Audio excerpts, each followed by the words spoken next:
Assalamualaikum warahmatullahi wabarakatuh. Perkenalkan, nama saya Irfan Abdillah dari kelas PJKR 3B 2020 NIM 620111038.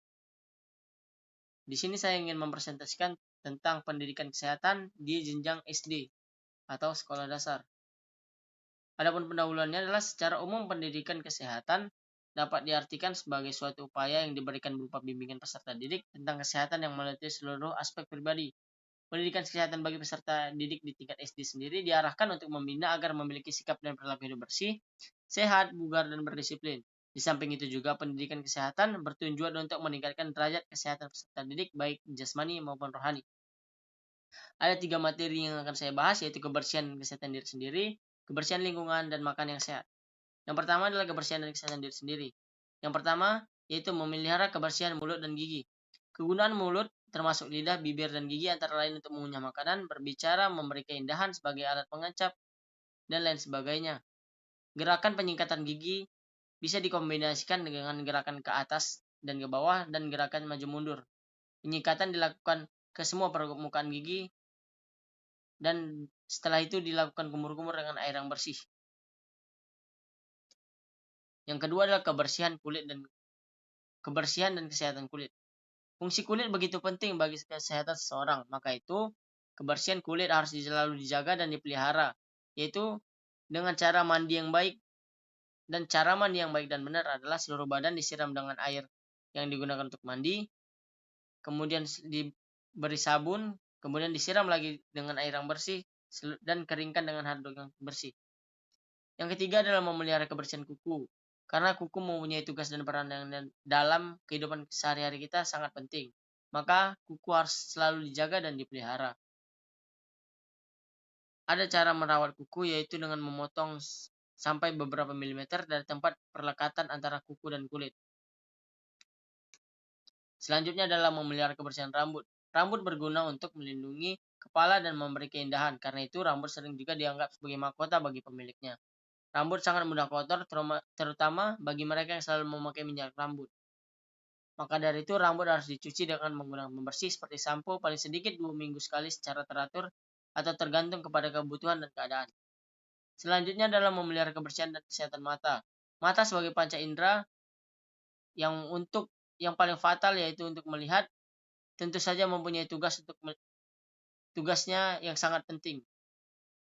Kita bisa mengenali objek atau benda baik ukuran, bentuk maupun keindahan berkat mata. Agar fungsi mata selalu optimal, maka mata harus selalu dijaga dan dipelihara kesehatannya. Ada banyak cara, yaitu menggunakan kacamata khusus, mata harus selalu dalam keadaan bersih. Jangan sekali-sekali membersihkan mata dengan sapu tangan penderita sakit mata. Dan apabila kemasukan benda asing, pergunakan blue water pada gelas mata dan sambil dikedip-kedipkan. Selanjutnya adalah memelihara kebersihan hidung.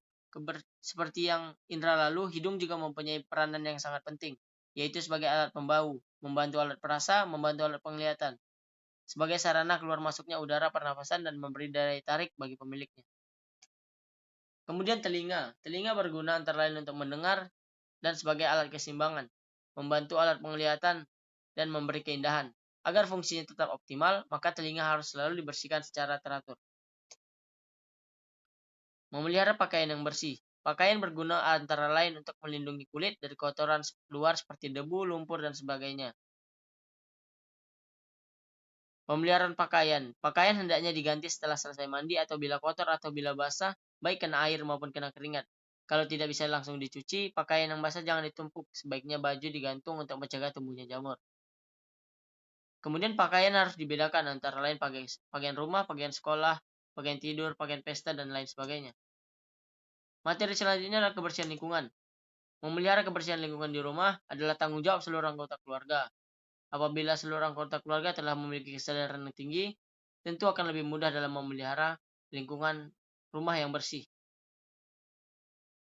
Bisa dimulai dari lingkungan teras, lingkungan ruang tamu, dan lingkungan WC.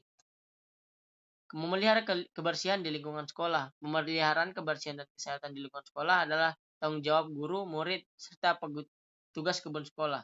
Masing-masing individu harus sadar bahwa kebersihan atau kesehatan lingkungan adalah untuk kepentingan bersama. Di samping itu, dalam waktu tertentu, dengan adanya gotong royong akan terciptanya rasa kebersamaan di dalam lingkungan sekolah itu tersendiri. Materi yang terakhir adalah makan makanan yang sehat.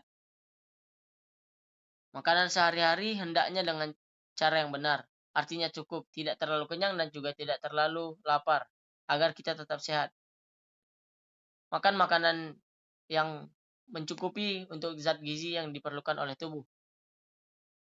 Dulu memang ada semboyan 4 sehat 5 sempurna, tetapi sekarang semboyan itu telah diganti dengan menu seimbang. Antara lain, menu tersebut harus cukup karbohidrat, protein, lemak, vitamin, dan mineral dengan komposisi sebagai berikut: karbohidrat 60-70%, lemak 20-30%, dan protein 10-15%. Sedangkan vitamin dan mineral sudah cukup tercakup di dalam komposisi tersebut.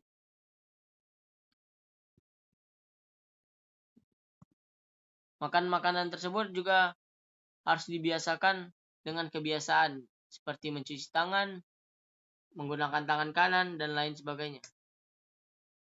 Baik, terima kasih atas perhatiannya. Sekianlah materi saya tentang pendidikan kesehatan di jenjang sekolah dasar. Assalamualaikum warahmatullahi wabarakatuh. Selamat pagi.